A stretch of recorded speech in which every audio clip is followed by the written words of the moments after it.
Oui, bonjour, mon nom est Benoît Desjardins, je suis un jeune cinéaste québécois. J'ai 34 ans, je suis ici à Cannes pour présenter mon dernier court-métrage au Short Film Corner et pour faire également la distribution d'un documentaire sur la francophonie canadienne en situation minoritaire. Mon parcours dans le cinéma, bon, je suis anthropologue de formation. J'ai travaillé pendant une dizaine d'années en anthropologie, plus spécialement en archéologie. Ça faisait quelques temps que, bon, en étant archéologue, j'étais toujours en train de reconstruire le passé, donc je me faisais beaucoup d'histoires dans ma tête avec les vestiges archéologiques qu'on trouvait. Puis je me suis rendu compte que ça a beaucoup développé mon imagination. Je me suis mis à écrire. Initialement, je faisais des écrits scientifiques, donc pour des rapports de recherche, des rapports de fouilles, tout ça. Puis j'ai commencé à écrire de la fiction pour mon plaisir. Puis à l'âge de 29 ans, ben là, c'est devenu trop important pour moi. J'ai eu un coup, un souffle au cœur, puis là, j'ai décidé vraiment de m'embarquer dans le cinéma. Donc j'ai quitté l'archéologie, ma première et grande passion, pour en commencer une seconde. Puis je suis retourné à l'université, j'ai fait 2 ans une formation en études cinématographiques à l'Université de Montréal. À la sortie de l'université, j'ai fait un premier film, Espace-temps, qui a eu un bon succès dans des festivals internationaux, qui a été présenté au Washington Museum of Contemporary Art. Donc ça a été une grande réussite pour moi, puis qui m'a aussi encouragé à poursuivre. J'ai fondé ma compagnie de production, les Productions Perception, parce que je pense que tout est une question de perception. Puis j'ai continué avec les contacts que je m'étais fait à l'université à faire les films suivants. Donc, depuis les débuts, je suis toujours entouré de la même équipe.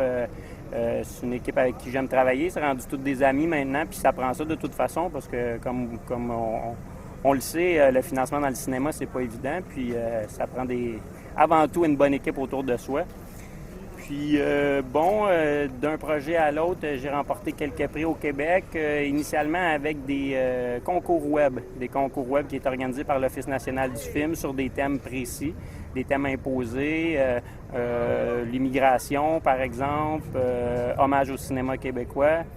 Puis ensuite, j'ai fait un film beaucoup plus personnel qui s'intitulait Histoire de pêche.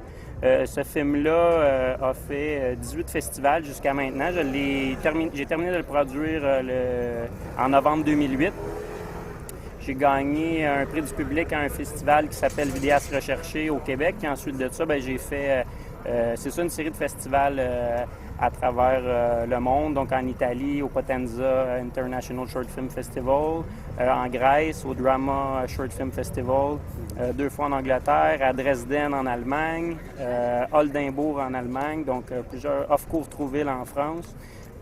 Donc ça aussi, ça m'a beaucoup encouragé à continuer. Là, je voyais vraiment que mes films n'étaient pas juste appréciés au Québec, mais également à l'étranger. Je travaille depuis là, un moment sur un court-métrage qui s'appelle Welcome Yankee que je cherche à développer avec du financement cette fois-ci. J'aimerais vraiment avoir un premier projet bien solide avec du financement, l'appui des institutions. Puis je travaille sur ce projet-là depuis longtemps, mais c'est long le cheminement de réunir les fonds. Fait qu'en attendant, les idées continuent de me venir en tête. Fait que à l'automne passé, j'avais une grande envie de faire le film Chewing Gum. C'est une idée que j'avais eue au mois d'août. J'assistais à un mariage. C'était très drôle parce que la mariée était sur l'autel à l'église, puis elle mâchait de la gomme. Elle mâchait de la gomme sans arrêt. Et il y avait le prêtre à côté d'elle qui faisait la messe, puis elle mâchait sa gomme. Puis quand est venu le temps d'embrasser, aller embrasser la mariée, ils se sont embrassés, mais elle avait toujours sa chewing gum dans la bouche. Puis là, tout le monde était un peu surpris par ça.